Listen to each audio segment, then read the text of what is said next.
Sa mga ka-RSP natin, dahil nagsisimula na po ang tag-ulan, talagang masarap kumain ng mga comfort food. Kaya tuturuan tayo ni Pearl Tagakay kung paano gumawa ng isang masarap na arroz caldo at mainit na batchoy dito lamang sa Sarap Pinoy. Sa kultura ng Pilipinas, ang pagkain ay hindi lamang simpleng putahe. Ito rin ay bahagi ng ating pagkakakilanlan at kasaysayan. Ilan nga sa mga paboritong lutuin na nagpapakita ng kakaibang lasa at kwento ng ating kultura ay ang arroz caldo at batchoy. At para turuan tayo kung paano magluto nito, ay makakasama natin si Pearl Tagakay. Dito lang sa Sarap Pinoy!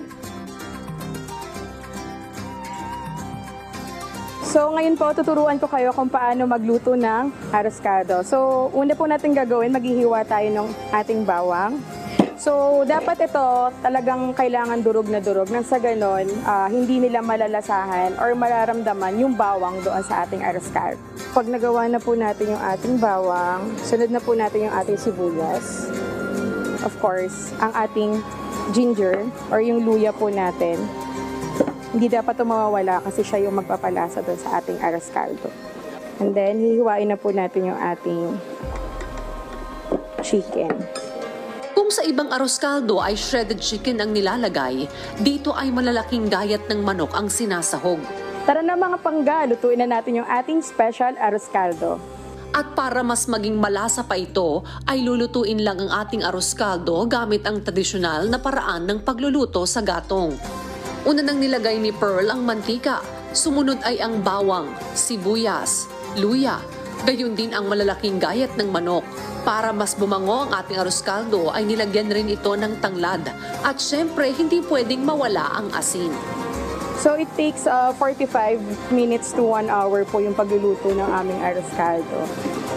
So pag medyo luto na po yung ating manok, tanggalin na po natin siya dito. Tapos kaya po hindi nag-watery yung aming arroz caldo kasi ginigisa po namin yung bigas. Pag medyo nag-brown na po siya, and medyo nakikita nyo wala na yung parang pinakatubig nung nung malagkit, tsaka nyo siya lalagyan ng water po. Ngayon naman, para sa dagdag linamnam, ay i-adobo na natin ang mga hiniwalay na manok kanina.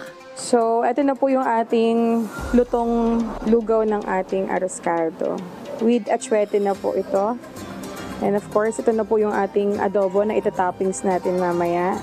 At para naman sa finishing touch, inilagay lang ito sa isang wooden bowl at nilagyan ng toppings na chicken adobo, itlog, kalamansi, spring onions, pepper, fried garlic at syempre ang kasubha. Ito na po yung ating special arroz caldo.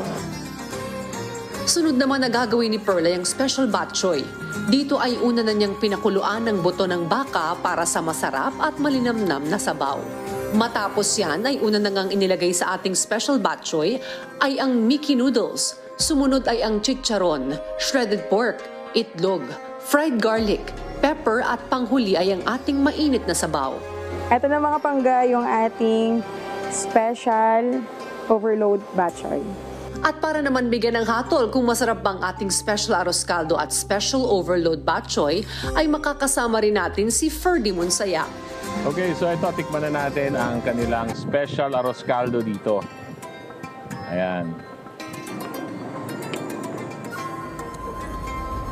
Ang kinaganda po dito is, ito po yung authentic na arroz caldo, lutong Ilongga. Ito naman po tayo sa kanilang batchoy overload.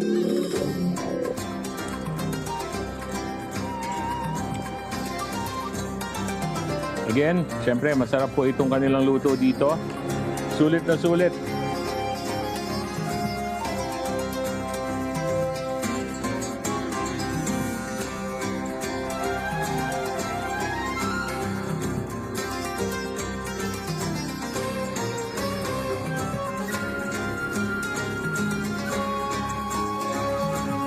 At yan ang malinamnam na malasang arroz caldo at batchoy.